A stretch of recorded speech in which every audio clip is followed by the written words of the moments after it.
Welcome to Uncanny X-Minutes, where we bring you the comics behind the movies. I'm Sasha. I'm producer James. And we're here to watch X-Men 3, The Last Stand, and we're watching minutes 90 through 100. There's no 3 in it. There's no 3 in it. There's no 3 in it. I know, but I'm going to say it every time. I want there to be a 3. I'm going to call it 3. I refuse to just call it X-Men The Last Stand, and I'll die on this hill. James, all right. What know who else dies on this hill?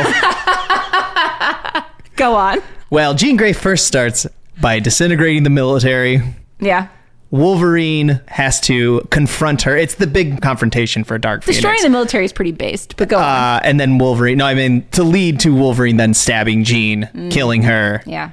End of movie. I mean, there's scenes, but really, we gotta kind of just stuff. Credits. Start of credits. Credits don't finish in this 10 minutes. So we got one more episode next week. So stay tuned.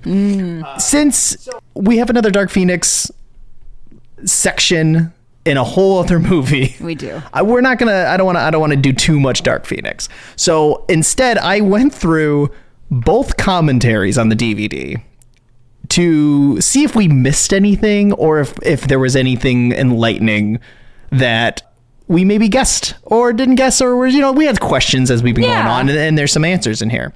There's 2 commentaries on the DVD. The first one is the director and the writers. Okay. And the other one is the producers. Interesting. Okay. Very interesting how both of them talk about the movie. Because the first set are very much like plot, character, the story elements, and the other ones are like, oh, we film that's practical. They talk about like the people, but more the actors and less of the characters. The first thing I want to clean up right now is that there were more characters in this movie than I knew. Oh. Now, mind you, when I did my research, it was mostly like IMDb credits, watching the movie. Yeah, my eyes. Because like a Knoll is listed as a lizard guy. Yeah, but it's very obviously a Knoll. Right. About 15 minutes in, there is a set of triplets walking in the background. No. Yes. So they call them out in the commentary that they're the Stepford Cuckoos. Wow. I know, but they're like not in focus. Okay. So it's like, it's one of those things that like, unless I should have watched the commentary before we started, but I thought, oh, I got everything. Yeah. Apparently that one I didn't get, because also Jubilee's in there, the same actress as a previous movie, but she was not wearing yellow. Right. So I don't want to be racist and be like, oh, that must be Jubilee. It's like, no, that's just a student, man. Right. Like, how can you make this assumption? There was nothing. She did not wear an ounce of whatever Jubilee ever wears. Give her some sunglasses on the head. Literally anything that would be identifying feature. Please. Okay. I've got opinions on this. Just up top. Sure. You can't just call this person this character if you have no identifying features. They said it was whatsoever. the same actress from like one of the previous movies. The Jubilee, fine. We'll give you a very tiny pass, whatever. Very tiny. Considering how much they spell out everything else in the movie, I'm hesitant to even give them that pass that they're really trusting their audience, but whatever. Oh, they talk like this is what the fans want. The fans really respond well to this stuff and that stuff. And then they do things like, here's Kid Omega. Anyway. But the Stepford Cuckoos, like, I get that was there 5 of them or was there 3 of them? There was 3 of them. See, that's no, but at the time I think there was only 3. This movie is not in the same universe. There should be 5 of them. There should be 5 of them. Unless they found an actual set of triplets. And then I can see. I'm sure they did, but they're out of focus. What does it matter? They should be in focus. That's what I'm getting one at. One of the things they were talking about is how they wanted to have more mutants in this movie. Obviously, there's been more in this than the other 2 exactly combined. And they realized quickly that not all X-Men and not all mutants look like mutants. Right. So they were trying to do things that made characters look like mutants. Why not have the triplets go by? Yeah, that would be obvious. That'd be obvious. If I like literally saw them. I would be like, oh, obviously those are Stepford. They're blonde. They're Stepford Cuckoos. Like, I would know that. Don't listen to the producer's commentary because they misname Glob Herman. Yeah, of course they did. With Fat. Oh, no. They switched them? Yeah. So they're like, oh, that big guy that turned into a small guy, that's Glob Herman. It's like, no, it's not. No, it's not. The writers did correctly. So I'm just here. And if you are listening to the commentaries, just a little actually. There it is. From your friends here. There was also apparently, so this is the thing too, I started digging into Wikipedia as well, and they said that there was avalanche somewhere in here. Okay. I have watched this movie so many times. I'm trying to think of when that would have been. Right? This is so fun. It's like a Where's Waldo of who are these characters, except sometimes they called somebody Kid Omega and it's a different mutant completely. Yeah. So is it actually Avalanche or is it a different mutant that they called Avalanche? Right? Who knows? I don't know. They created one that I never talked about because I was like, this, maybe I'm wrong. So it's a guy with real gray skin that spits out ash. And they called him Ash. And so I was like, okay, Ash is a character. So I was like, they were talking like he's a real character. Okay. Mm-hmm. So I went and did some research. He's not. It's really what comes out to. No, I've never heard that. The link on the wiki, the fan wiki, goes to Ash from Evil Dead because he's been in Marvel books before. Okay. And I'm like, oh, okay, sure. There's a character named Ash that shows up in an Iceman mini. Okay. Very short. It's a nobody. So I'm like, oh, stop. Yeah. don't call this guy a character he's someone. Yeah, if you're saying the fans are going to the this person, the Stepford Cuckoos are one because they are distinctive. Sure. But Ash, a guy who spits ash, I don't know about that. The wiki also said Vanisher was somewhere. I think there's one teleporter in the... That must be, in the big fight scene. Yes. You can't just say that's Vanisher. Once again, what are we doing? That's interesting. Yeah, so those are weird. I wish... Why couldn't they lean into it more? Wouldn't it have been more fun? They said that the writers' commentaries, the writer-director's commentary said that they went through what they called the Mutant Encyclopedia. Mm-hmm. And I don't know what the Mutant Encyclopedia is. It could be something internal. I found an that's the thing. I'm thinking it's an internal thing. I did find an X-Men encyclopedia that did have fat in it. Did it have an Ash? No, okay. That's the thing. Yeah. It didn't have everything, but it definitely had fat. So I'm like, oh, this must have been the one they used. It was made after X2. Okay. And then they did an updated one after X3. Because you can tell on the front when they're like, oh, go check out the new movie. And they have a little sticker in the corner. Yeah. So and the one actually had the 3 claws and not X, Got it. So whatever. I think that's all the mutants that we missed. Okay. Someone did say on the Wikipedia that Psylocke's power is teleporting through shadows, which is different than the comics, but it looked more like the producers called it camouflage. Interesting. So it is even do they even know what they're talking about? Whatever, it's fine. There was an interesting, this is just more plot for the movie that I thought was fascinating. The whole moving the Golden Gate Bridge. Yes. Was originally in the second act. It was Alcatraz was going to be where the mutants were held in a prison. So that was going to be the prison break, not the moving convoy. And then the final battle was in Washington, D.C. And the director was like, that is a big piece. How is that not the end of the movie? And they're like, oh yeah, that's probably a good idea. Yeah. I agree. I think the Golden Gate Bridge movement is so iconic. Right. They said it was based on a comic book. Okay. Kind of. There's a new X-Men run. It is after Magneto has been outed as Zorn, and he goes a little, mad because Magneto always has to go mad at some point. Sure. He doesn't quite just move the Brooklyn Bridge. He winds up all the bridges. It's not the Brooklyn Bridge. It's the... Well, no, in the comic, it's the Brooklyn Bridge. The comic, he takes out all the bridges. That's funnier, actually. So he's not moving it to get to a place. This is a cooler use of it for sure. The movie is. This one's a little ahead because next week we're not going to talk about the post-credit scene. I'd rather talk about it right now. Yeah, while we're still doing the content. Exactly. So the body that's laying in the bed. Mm-hmm. Okay. The if you're a watcher of when we just watch it, we're just like, oh, that's just a body. I thought maybe it was Proteus. Could be, yeah. That was my guess is who that probably was, because they don't say. There's no signs. There's no nothing. Just a brain dead guy. Proteus is Moira McTaggart's son. Right. That's why we say that. So the writers said that was supposed to be P. Xavier. So it was supposed to be Xavier has a twin in the womb. Oh, so it's Cassandra Nova. It's supposed to basically be Cassandra Nova, but Cassandra Nova being born brain dead. Huh. Essentially, they wrote themselves a husk that he can just throw his mind into. Okay. But they're twins, so that's why in the next time you see him, he's just Professor X. Right. But they also kind of wrote it in a way that he could walk if they really wanted him to. Right. Because it's a new body. Right. And it's a twin. It's not a woman. So Correct. It's not Cassandra Nova. It's like an alternate universe. Exactly. It's just an Xavier, a different named Xavier, whatever. Interesting. Could have just, Okay. That makes, that's... Yeah, what are your thoughts on that? The thought on it is that it's kind of necessary to understand.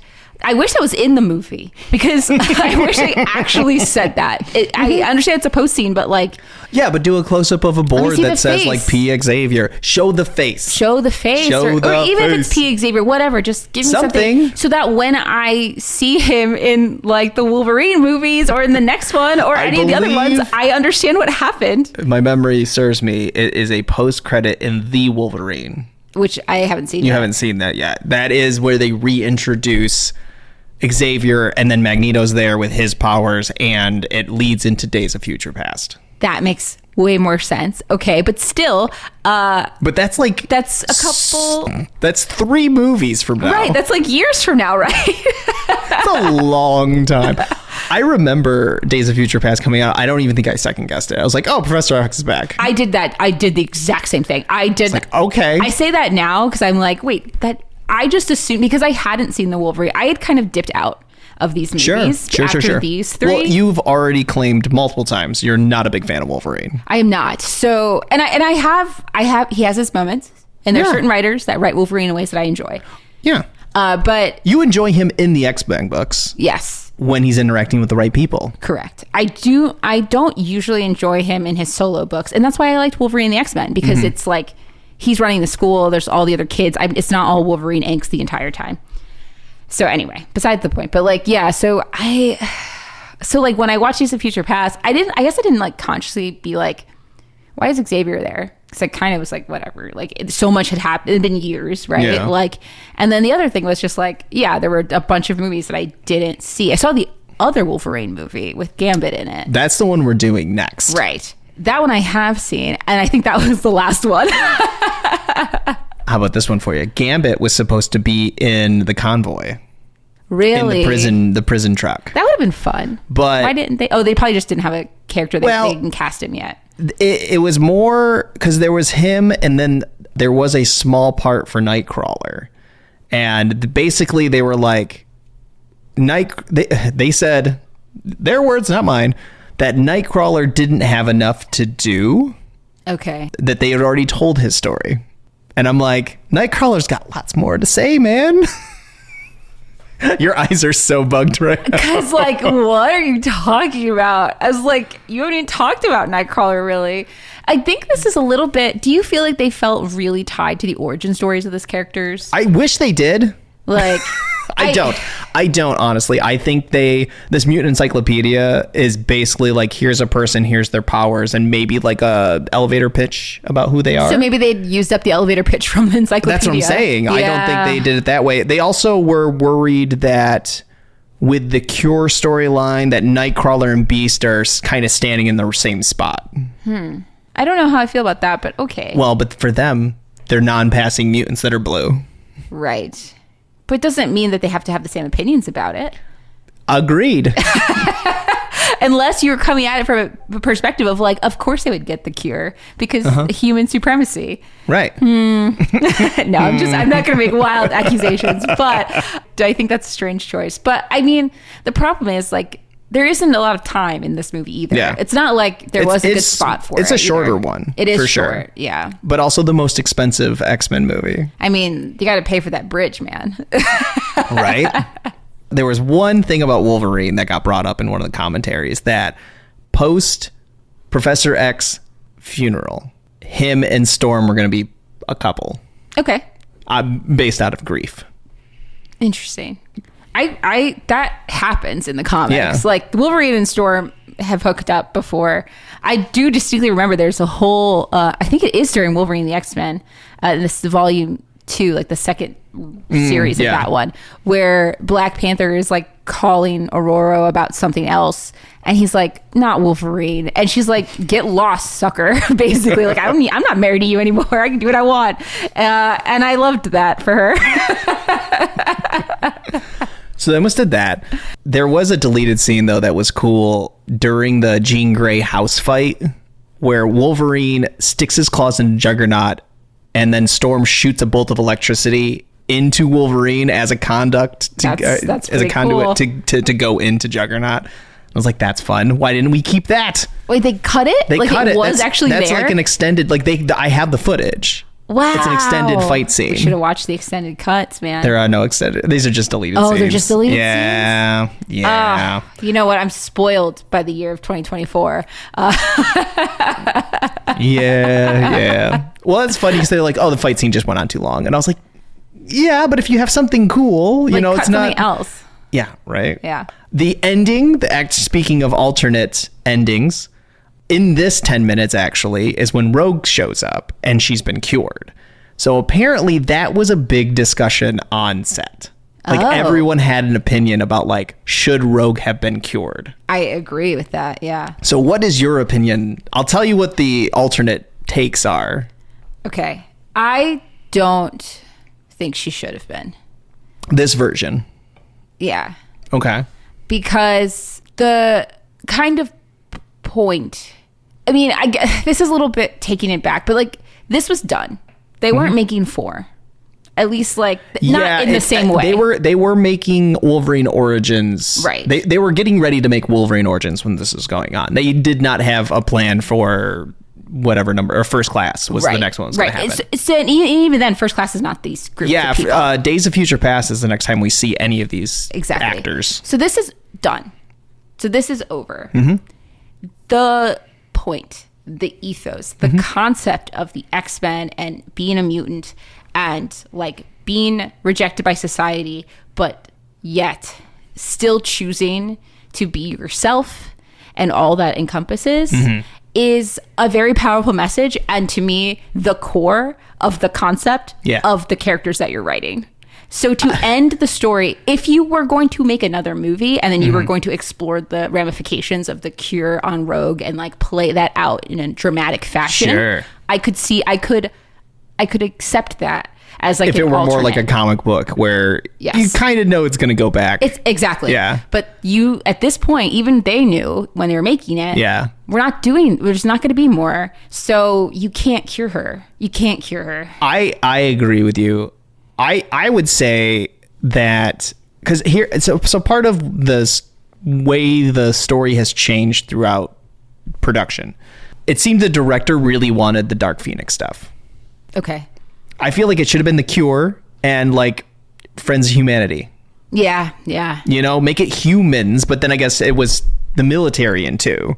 Right. I think they couldn't do actual. They didn't want to make an actual statement about religion. That is yes. Well, no, but even like Friends of Humanity is more like people, not like the Purifiers. I or was anything. thinking the Purifiers. Yeah, sorry. Like in the comic book, the San Francisco rioting. You know, was humans. Sure. If you were just focusing on the Cure, you could have more of a discussion. The Cure seems backdrop. It's a MacGuffin at this point, and that's kind of a shame because the Cure should be more of the talking point, because the talking point becomes Jean. Right. She overshadows the whole thing and then literally does nothing. Like the whole battle, she's doing nothing. And in some alternate takes, like some of the alternate scenes, she's conflicted in the final battle, but none of that made it in the final cut, so it doesn't matter. Wouldn't it have been interesting if they cured Jean? It would have been. Right? Like, and then like, yes, something terrible like you did. Like, I mean, I don't know if I would have agreed with that outcome, but at least it would have been consistent for the story that you were telling. I guess what if you're going to put both those elements in play, they should intersect and not with Magneto. But the fact that Rogue specifically says, yes, I will take the cure, kind of goes against the other metaphor, being another metaphor of being a mutant. And the fact that something you can't change is part of who you are. If you could change it, would you? You shouldn't. Like, kind of. Like, you should celebrate who you are. The fact that later movies finally say mutant and proud helps that message, but that message isn't there in here. No. So the fact that the final cut of this movie is her being like, I did it. I hate the line that Bobby has, which is, I didn't want that, is what he says to her. And it's like, it doesn't matter what you want. And I mean, that's what she says, but it's like, man, Bobby does not look good right now. Yeah, it doesn't. But also, like, I kind of get it in a sense. Like, again, there's no room to explore this. But if you and you positioned it as like, she's a teen girl and she made a decision for a boy that was a bad decision, right? Like, I think there's no space for that. She was filming something else at this point too. Probably True Blood. Yes, probably. Is probably what it was. They didn't say what this one was. James Marsden 100% was doing Superman Returns. Right. And so was the director, and so was the original writers. And so basically the X-Men crew went over to Superman and made a not good movie, and then they replaced him with somebody else who also made an okay movie. Right. So yikes. But anyway, so there's the original scene we saw, where she comes in and she holds his hand to show that that she's cured. There was an alternate writing. They didn't film this, but at one point the scene was she goes in and kisses him to show that she's cured, which is more Rogue. Yeah, I feel like that would have been, There was one where she comes in and didn't get the cure, and it's the same shot of her holding his hand, but she's gloved. Mm-hmm. And then there's a third one where she kisses him, and then she didn't get the cure, and then you pan over and Leech is in the room playing Game Boy. So she neutralizes her powers. That would have been cute. I kind of like that one as like, hey, it doesn't have to be this like complete rejection of which is, by the way, more comic accurate. Like, that is Gambit's point the entire time he's dating Rogue before they get married. It's like, I'll find a way. This is fine. I have no problems with this. We can do things. We can work around this. We can work around this. There was one cameo I missed way early in the movie. So the Stan Lee cameo where he's watering his lawn and the guy's lawnmower goes off. Lawnmower guy's Chris Claremont. Oh my goodness. Yeah, I just don't know what Chris Claremont looks like. I've seen him at a comic convention before, but I would not have been able to pick him out of a lineup. I've realized with Marvel Unlimited that I don't know what writers look like. They do have the little pictures. I know. That's what I'm starting to learn what they look like. Oh, you are starting. Sorry, I misheard you. No, I said I don't know what they look like, and now I'm learning. That's great. When Magneto was introduced, there's an alternate take where he has a beard. They were trying to make him look like Che Guevara. Oh my God. I'm glad they cut that. It does not. He looks a little Gandalf-y. Yeah. No, I'm glad they didn't do that. There's an alternate scene where Kitty and Bobby kiss ice skating on the fountain. Yeah, because that's how that scene was. Go back a couple episodes and validation. Oh, we never brought up "Oh My Stars and Garters." Oh yes, a very classic Beast line. Can I have a confession? Yeah. It's fine. It's a fine line. It's a fine line. It's okay. And it's cute when it's there. And it's been in another one. Spoilers. I think I like it more of an exclamation, like he discovers that, like a eureka. Yes. And not a like, oh my goodness, look at that. You know, like I'm okay, but it's just fine. It's like a little bitty thing. Let's be honest. Kelsey Grammer delivers the heck out of it. 100%. No complaints for him. Anything he says, no complaints. No complaints. I have no complaints about it. He's a perfect beast. I agree. He did the backwards flip. He did? His intro where he flips down out of the ceiling, he did that. That's very cool. There's like a super cut of it. Like a behind the scenes of him doing multiple takes of it. He wanted to do it. That's awesome. It was great. Good for him. Yeah. I know, right? That is very cool. It looked cool. It looked cool when it happened. He lands and he does the thing and he just does his line. And there's no weird cut for like a stuntman. No, it's perfect. He's totally right. That was great. I guess that's just kind of what I'm getting at. Like, I like the character and I like the exclamation and it's like part of the comic books, but that's not what sells me on these movies, right? Yeah. Like, and I feel like that's just like the fundamental disconnect from me and like producers and some of the writers, not all of them obviously, but like just like the little phrases is not what is selling me, right? Like I like them. It's not like I'm like, oh my God, I can't believe it's so cheesy. Like I'm like, the people who don't like comic book costumes in their hero movies. Right. I'm like, what are we here for, everybody? Like, let's get it together. But like, I do feel like I also need you to convince me that this is the character that I know, or a version of the character that could be.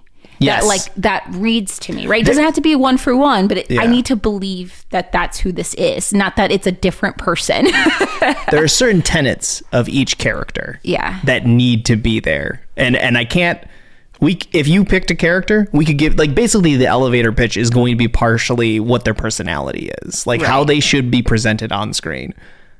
And it doesn't always hit the mark. No. Like every time we do a character highlight, I feel it always starts with like, okay, so in the movies he's this, but in the comics he's not. Yeah. And like, I have yet to feel, and people out there feel differently than I do.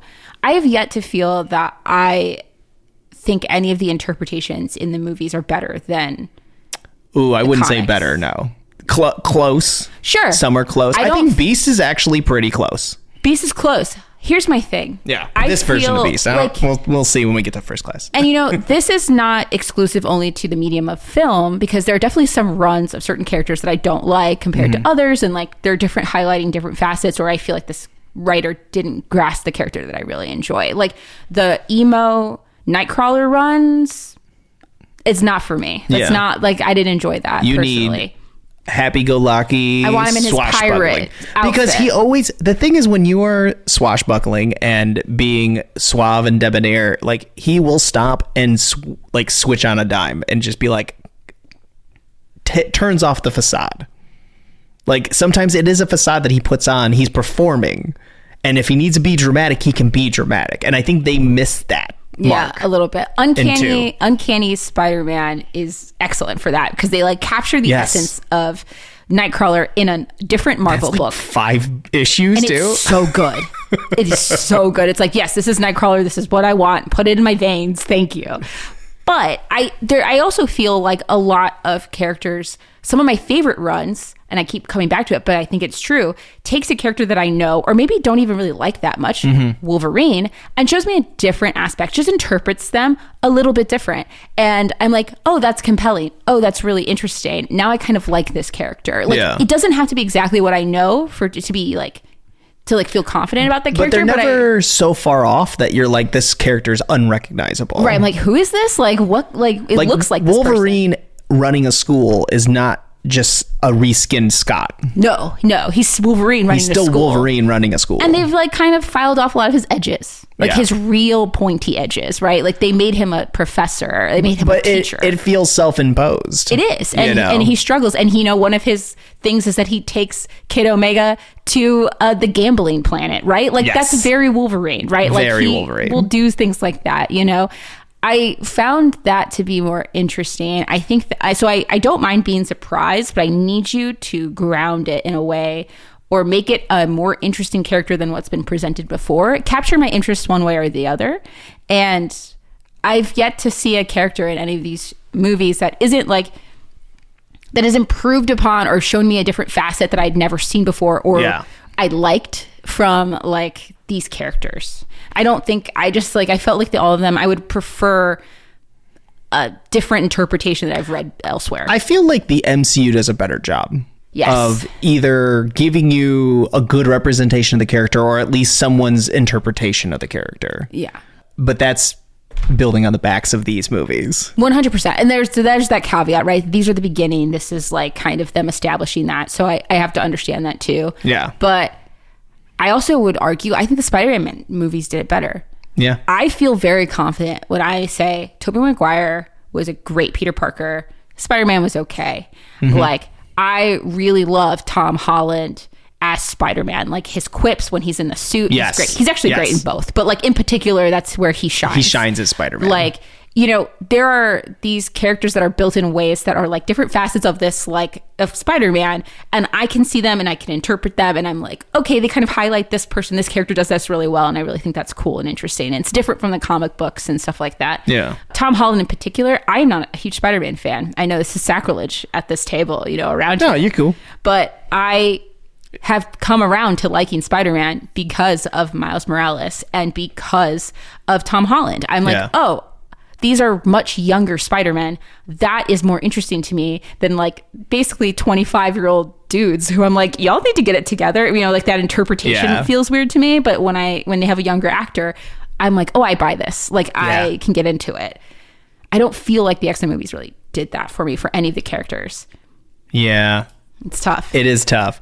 Originally, this movie was supposed to like, when they were starting to make X3 before the director left and the writer left, the idea was Emma Frost was going to be in this movie. Okay. And it was going to be a Dark Phoenix movie where Emma Frost is kind of doing the mastermind end of it. Interesting. So she is an empath who is manipulating Jean's emotions. Huh. And this is the weird part. Okay. As much as I love this actress, it almost works. Sigourney Weaver as Emma Frost, like a 2006 Sigourney Weaver. Okay. I feel like her attitude's there, but there is something missing. I don't there's know a if it would glam work. aspect. They would have to dress her, if they dressed her like more of a modern Emma Frost, like less of the bondage queen of the Hellfire Club, and more of the fashionista that she kind of becomes later in her run. Maybe we could run with this. X corporation, like White Queen, like crazy cool business suits. No shade. I mean, Sigourney Weaver is a beautiful woman for sure. Like no whatever, but like there's just like. Emma Frost is so hard to cast because like very hard to cast. She's so hard to cast. She's as hard to cast, I say, as like Mary Jane, because Mary Jane's supposed to be like gorgeous love interest model, but also kind of girl next door. Somehow both. You've got to have both somehow. And it's like, what are you talking about? I don't get how that works. Yeah, because she's fictional and on a piece of paper. Right. Emma Frost has the same vibe where she is just so overly glam, but also has like the attitude is a little like different. I guess the closest would be supermodel, but then you need a supermodel that acts and then like she's got to own a room. Which I mean that's why I kind of lean supermodel, but then you have to find a supermodel that can actually act in a movie, right? Because they're trained to do something else. It's a different job, right? Like, is it? It is. The woman who plays Arclight is a supermodel. Interesting. But she you notice her. For sure. That's why like Psylocke, you're like, oh, was that Psylocke? I can't stop looking at Arclight. Right. Yes, I did notice her. Yeah, you're totally right. I think that's how you have to do it. It's tough. That's interesting. I kind of like that, but where would they have put that in this movie? This was like an original treatment before the cure was even introduced. Oh, okay. So if it was going to be closer to what the Phoenix Saga would have been.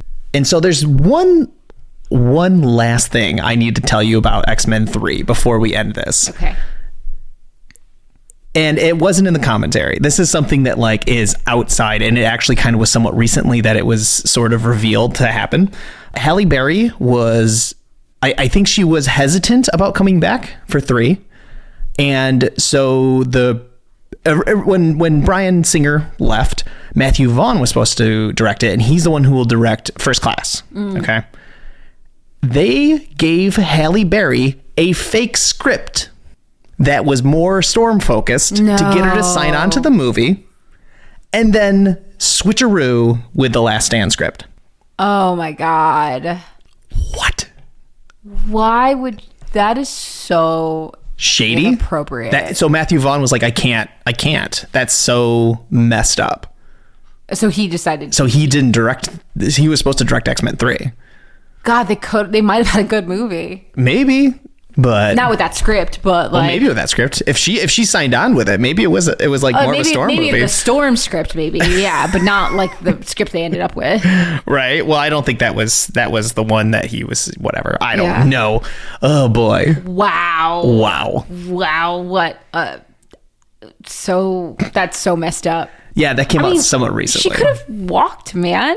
Like, they would have been really in trouble. I don't know. That was a little risky, don't you think? That was a risky move. I'm curious. I don't think they really talk about how late into the process she found out that it wasn't the script that she originally had. Or she doesn't have a ton of scenes, but at some point you're like, well, my call sheet is real short for this movie that's supposed to be about me. She's actually in quite a bit. She's just not the focus. She keeps fighting Callisto. She shows up at Alkali Lake. She's probably in it more than Jean Grey almost is. She just isn't talking either. I guess I didn't count her standing in the background of scenes, but I suppose she's present. I suppose. Well, thank you for joining us for Uncanny X-Minutes. This is Stasha. This is producer James. And we'll see you for the next 10.